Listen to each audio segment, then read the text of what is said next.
ఇప్పుడు నేపాల్లో జరిగింది, మొన్న ఇది యొక్క బంగ్లాదేశ్లో జరిగింది, అంతకుముందు ఒక ఇది ఇంకా చాలా దేశాల్లో ఈ మధ్య ఏమంటారు అక్కడ ఉన్నటువంటి ప్రభుత్వాలని యువకులు ఏమంటారు వాళ్ళు తమ యొక్క నిరసనని వ్యక్తం చేసి అక్కడ ప్రభుత్వాలని కూలుస్తున్నారు. సో రకరకాలుగా జరుగుతుంది. సో అక్కడ జరిగిన నేపాల్లో జరిగిన దానికి ఇండియాలో జరగకుండా ఉండడానికి కావాల్సిన పరిస్థితులు ఏమున్నాయి చెప్పండి. There is no 1% difference. Okay, ఎందుకంటే ఫస్ట్ ఆఫ్ ఆల్ యొక్క స్వేచ్ఛని ఎవరికి నచ్చినట్టు వాళ్ళు బతికే స్వేచ్ఛని తీసేస్తున్నారు. వాళ్ళ యొక్క ఏమంటారు వాక్ స్వాతంత్రాన్ని, లేకపోతే వాళ్ళ యొక్క ఫ్రీడమ్ ఆఫ్ ఎక్స్ప్రెషన్ మన భారతదేశంలో అయితే ఆర్టికల్ 19A. సో అట్లా ప్రపంచంలో ఉన్నటువంటి ఎవరికి నచ్చిన వాళ్ళకి నచ్చినటువంటి స్వేచ్ఛని తీసేసే హక్కు ఎవరికి లేదు. ఓకే, ఎవరికి నచ్చినట్టు వాడికి బతికితే నీకు వచ్చిన నష్టం ఏంది అంటే, నీకు నచ్చినట్టు బతకడానికి ఇన్నేళ్లు చేసిన ఆ యొక్క ఆధిపత్యము, ఆ యొక్క ఏమంటారు వివక్ష, అణచివేత, అది ఎల్లకాలం ఉండాలని కోరుకుంటున్నావు. అది యాక్సెప్ట్ చేస్తలేరు. యంగర్ జనరేషన్ అసలే యాక్సెప్ట్ చేస్తలేరు. అప్పుడు కూడా లేకపోతే నక్సలిజం ఎందుకు వచ్చింది, ఈ సాయుధ పోరాటాలు ఎందుకు వచ్చినాయి? సో కాబట్టి డెఫినెట్లీ యొక్క ఏది ఎల్లకాలం కాదు. ఒక అర్రల అంటే రూమ్ లో కట్టేస్తే పిల్లి కూడా పులి అవుతుంది. అంటే ఎనీథింగ్ ఎక్స్ట్రీమ్ మా స్వేచ్ఛని తీసేస్తే, మా యొక్క సంపదని కొల్లగొడితే ప్రజలు ఎల్లకాలం చూస్తూ ఊరుకోరు. ఓకే, చిన్న దేశాల్లో ఈజీ అవుతుంది, పెద్ద దేశాల్లో జర ఏమంటారు ఆ కోఆర్డినేషన్ తోటి చేయడం కష్టమవుతుంది. యాజ్ సింపుల్ అవుతుంది. అందుకని చిన్న దేశాల్లో తొందరగా గవర్నమెంట్స్ ని టాపుల్ చేయగలుగుతారు, అంటే పడగొట్టగలుగుతున్నారు. కానీ పెద్ద దేశాల్లో ఏమవుతుందంటే ఒక ప్రాంతంలో జరిగింది దేశమంతా అట్లనే జరగాలంటే పెద్ద దేశంలో జరిగే అవకాశం లేనప్పుడు, ఆ ప్రాపర్ కోఆర్డినేషన్ లేనప్పుడు ఆ ఒక ప్రాంతంలో జరిగిన దాన్ని అణిచివేసే అవకాశాలు ఎక్కువగా ఉంటాయి. ఇప్పుడు కాశ్మీర్లో జరిగింది ఏంది? అక్కడ ఇంటర్నెట్ ఎందుకు బంద్ చేయాల్సి వచ్చింది చెప్పండి? అక్కడ ఉన్నటువంటి బేసిక్ రైట్స్ ని, హ్యూమన్ రైట్స్ ని ఎందుకు వయోలేట్ చేయాల్సి వచ్చింది? సేమ్ థింగ్ విత్ మణిపూర్లో జరిగింది ఏంది? ఇదే. ఓన్లీ డిఫరెన్స్ ఏంటంటే బిగ్ కంట్రీ కాబట్టి you are able to control, but that is what is happening. అతి నిరుద్యోగము యొక్క ఆదాయము ఒక రూపాయి పెరిగితే ఖర్చు 10 రూపాయలు పెరిగింది అనుకో, ఎట్లా బతుకుతాడు వాడు సామాన్యుడు? అప్పులు కూడా సామాన్యులకి అప్పులు కూడా ఇస్తలేవు బ్యాంకులు, మళ్ళీ ఆ ధనవంతుడికే ఇస్తున్నాయి. ఆ ధనవంతుడి రుణాలే మాఫీ చేస్తున్నావు. ఇలా నేపాల్లో ఉన్న పరిస్థితులు, బంగ్లాదేశ్ లో ఉన్న పరిస్థితులు, భారతదేశంలో ఏం తేడా ఉంది చెప్పండి? సంవత్సరానికి 2 కోట్ల ఉద్యోగాలు ఇస్తా అన్నాడు. కనీసం కేంద్ర ప్రభుత్వంలో ఉన్న ఖాళీలను భర్తీ చేస్తున్నాడా చెప్పండి? సంవత్సరానికి 2 కోట్లు అంటే ఈ 11 ఏళ్లలో 22 కోట్ల ఉద్యోగాలు వస్తే తక్కువలో ఒక్క తెలంగాణకే 1 కోటి ఉద్యోగాలు వస్తాయి. 1 కోటి ఉద్యోగాలు వచ్చినాక ఇక్కడ యువతను వెతుక్కోవాలి. నేను పని ఉందిరా నా దగ్గర పని చేయడం అని.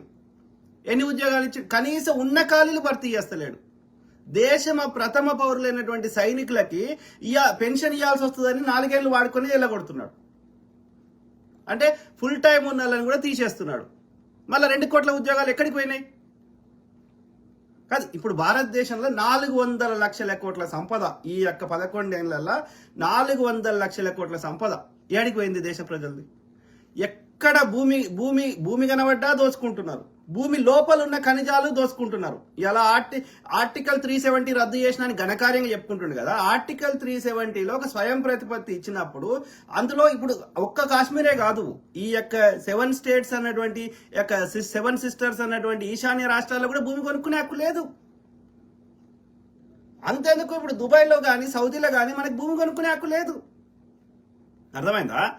సో కాబట్టి అక్కడ అవన్నీ కండిషన్స్ ఒప్పుకుంటేనే ఆ రాజు భారతదేశంలో కలిపిండి ఒక స్వతంత్ర దేశంగా ఉన్న కాశ్మీర్ని. అందులో ఆర్టికల్ 370A ఉంది, 370B ఉంది. బిని రద్దు చేయలే, ఏని మాత్రమే రద్దు చేసిండు. ఏమని? ఎవడైనా భూమి కొనుక్కోవచ్చు అనేది రద్దు చేసిండు. ఎందుకు చేసినావు? దేశ సంపద, ప్రభుత్వ రంగ సంస్థలు నష్టాలు వస్తున్నాయనేమో నువ్వు రాగానే నష్టాలు వస్తున్నాయనేమో వాటిని నీ మిత్రులకి గుజరాతీ, అది కూడా ఓన్లీ గుజరాతీ వాళ్ళకే, మిగతా దేశంలో ఉన్న మిగతా వాళ్ళకి కాదు.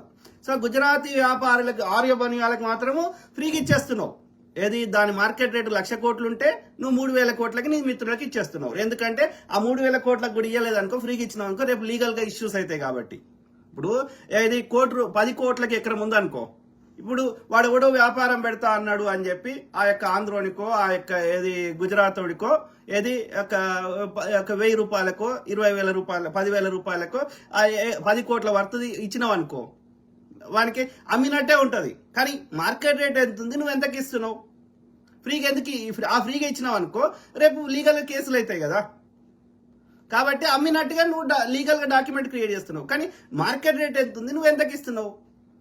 అది కూడా వాళ్ళకే ఎందుకు ఇస్తున్నావు? ఇలా దేశంలోని ఎయిర్పోర్ట్లు అన్నీ గతంలో అదేంది జీవీకే ఉండే, జీవీకేని తీసుకుపోయి అదానికి ఎందుకు ఇచ్చినావు? దేశంలోని అన్ని ఎయిర్పోర్ట్లు తీసుకుపోయి అదానికి ఎందుకు ఇచ్చినావు? ఎందుకంటే ఇప్పుడు ఇన్ని దేశాలు తిరిగినావు, ఇన్ని దేశాలు, ట్రినిడాడు, ఘనా, నైజీరియా, అది ఊరు లేదు పేరు లేని దేశాలు మనతో వ్యాపారం చేస్తలేరు, మన ప్రోడక్ట్ తీసుకుంటలేరు, మనకి ఇంపోర్ట్ ఎక్స్పోర్ట్ వాళ్ళతో ఏమైతలేదు, మన దగ్గర ఏ రకంగా లాభం అయితలేదు, మన వస్తువులు కొనుక్కుంటలేరు, మన ఏది కొనుక్కుంటలేరు, మనం వాళ్ళ దగ్గర కొనుక్కునే స్థాయిలో లేము. అంటే మనకు అవసరాలు లేవు వాళ్ళతోటి. అయినా సరే ఆ దేశాలకు పోయి ఎందుకు తిరుగుతున్నావు? ఈ భారతదేశం యొక్క పేదోడు కట్టే పెట్రోల్ మీద కట్టే ట్యాక్సులు, జిఎస్టీ మీద కట్టే ట్యాక్సులతో ఏం చేస్తున్నావు? కేవలం అదానికి అక్కడ సీపోర్ట్ కాంట్రాక్టు, బొగ్గు కాంట్రాక్టు, ఎయిర్పోర్ట్ కాంట్రాక్టు ఇవన్నీ ఇస్తే నీకేం లాభం? అదానికి 15% పోతుంది, మిగిలిన 80% నీ మోడీకి వస్తుంది. అంటే మన దేశ ప్రజల సొమ్ముతోటి తను సంపాదించుకుంటున్నాడు. మరి ఏమన్నా అంటే నాకు పిల్లలు లేరు అంటాడు. పిల్లలు లేరు కానీ నీకు పెద్ద కుటుంబం ఉంది కదా, మొత్తం గుజరాత్కి ప్రధానివి నువ్వు. గుజరాతీ ఆర్య బనియాలకి నువ్వు ప్రధానిగా ఉన్నావు, దేశ ప్రధానిగా లేవు. చెప్పండి, ఈ 11 ఏళ్లలో మోడీ ఇది కట్టి ఇప్పుడు కాంగ్రెస్ వాడిని తిడతాడు. వీడు అధికారం నుండి 11 ఏళ్ళ నుంచి కాంగ్రెస్ ని తిడతాడు. వాడు మంచిగా లేడురా, వాడు స్కాములు చేసినరా, వాడు దేశ సంపద దోసుకున్నాడు, నేను వస్తే వాడు పెట్రోల్ 60-70 రూపాయలకి ఇస్తే నేను 35 రూపాయలకే ఇస్తా, నేను వస్తే వాడు 60 రూపాయలు 44 రూపాయలు 60 రూపాయలు డాలర్కి రూపాయి అవుతుంది, నేను వస్తే డాలర్కి రూపాయి ఈక్వల్ చేస్తా, ఇవన్నీ చెప్తానే కదా. ప్రతి ఒక్కరికి ఇల్లు కట్టిస్తా, అలా బుగ్గ పెడతా, అలా ప్రతి ఒక్కరికి నీళ్ళు ఇస్తా, ఇవే కదా నువ్వు చెప్పినావు. కాంగ్రెస్ వాడు దోసుకున్న సొమ్ము తెచ్చేస్తే ఒక్కొక్కరి అకౌంట్ లో వాడు ఎత్తుకుపోయింది తెచ్చేస్తే ఒక్కొక్కరి అకౌంట్ లో 15 లక్షలు వస్తాయో, లక్షలు రాలే, ఇంకేం రాలే. అర్థమైందా? సో ఇంకా విదేశాల్లో సంపద పెరిగింది. ఒక్కొక్కరికి ఎంతమంది ఈ పేదోడు రైతులు రుణాలు మాఫీ చేయడంట, అదే గుజరాతీ బనియాలకి మాఫీ చేస్తాడు. ఆయన నీరవ్ మోడీకి దొరుకుతాడు, సుష్మితా సేన్కి దొరుకుతాడు నీరవ్ మోడీ, కానీ నరేంద్ర మోడీకి దొరకడు. ఈ మోడీలంతా దొంగలు అంటే ఒక ప్రతిపక్ష నాయకుని పట్టుకొని ఆ బాపనంతో జడ్జిలంతా బాపనోళ్ళని పెట్టి సుప్రీం కోర్టులో తీర్పులు ఇప్పించి ఆ గుజరాతీ హైకోర్టులో ప్రతిపక్ష నాయకుని జైలుకు పంపిస్తావు. ప్రతిపక్ష నాయకులే మోసం చేస్తున్నట్టు కేజ్రీవాల్ ఒక ముఖ్యమంత్రిని తీసుకొని జైల్లో పెడతావు. అడ్డదారులలో అధికారం తీసుకొని వస్తావు. ఎన్ని రాష్ట్రాల్లో ప్రతిపక్ష పార్టీల ప్రభుత్వాలను కూల్చినావు? కర్ణాటకలో అయితే అక్కడ ఎమ్మెల్యేలని ఎత్తుకపోయి అస్సాంలో గౌహతిలో దాచిపెట్టిండు ఆ బాపనోడు ఉన్న దగ్గర. సో ఇప్పుడు నేపాల్ జరిగిన దానికి ఇక్కడ జరిగిన దానికి ఏమి తేడా ఉంది చెప్పండి? ఏది ప్రింటింగ్ ప్రెస్ లో నోట్ల రద్దు చేసి ప్రింటింగ్ ప్రెస్ లో ప్రింట్ అయినటువంటి నోట్లు ఆర్బీఐకి వచ్చే లోపల 80,000 కోట్ల నోట్లు మాయం చేశారు, కొత్త నోట్లు.